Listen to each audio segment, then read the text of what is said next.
Здравейте!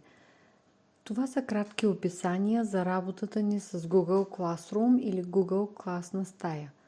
Как да инсталираме програмата, ако работим на таблет или телефон, и как да работим от компютър. Първо, ако работите от телефон или таблет, първата стъпка е да инсталирате приложението на телефона си. Както останалите приложения, отидете на Google Play и потърсете Google класна стая или използвайте посочения в презентацията линк.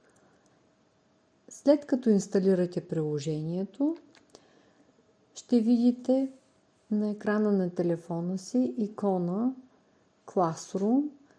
Възможно е иконата да не е на първа страница, потърсете я назад или я преместете там, където ви е удобно.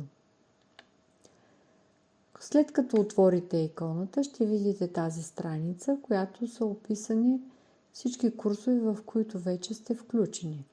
Нашия курс е цветните есенции на доктор Бах, първо ниво. Кликнете на курса, след което ще видите тази страница. На нея основно трябва да забележите, че имаме 3 основни таба: поток, работа и хора. В таба поток ще виждате всички публикации в хронологичен ред, както са публикувани.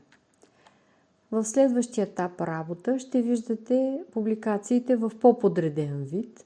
Няма абсолютно никакво значение кой от двата екрана ще използвате. В третия таб хора виждате вашия преподавател, както и останалите учащи в курса. Ако работите от компютър, отидете в Google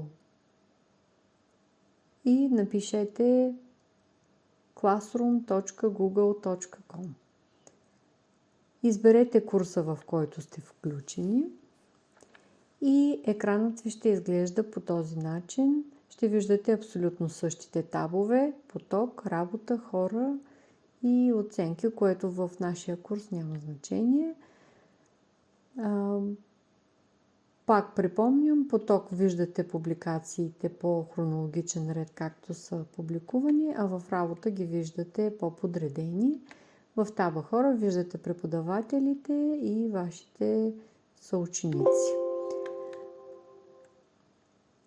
Можете да гледате лекциите и да четете материалите колкото пъти ви е нужно и в удобно за вас време.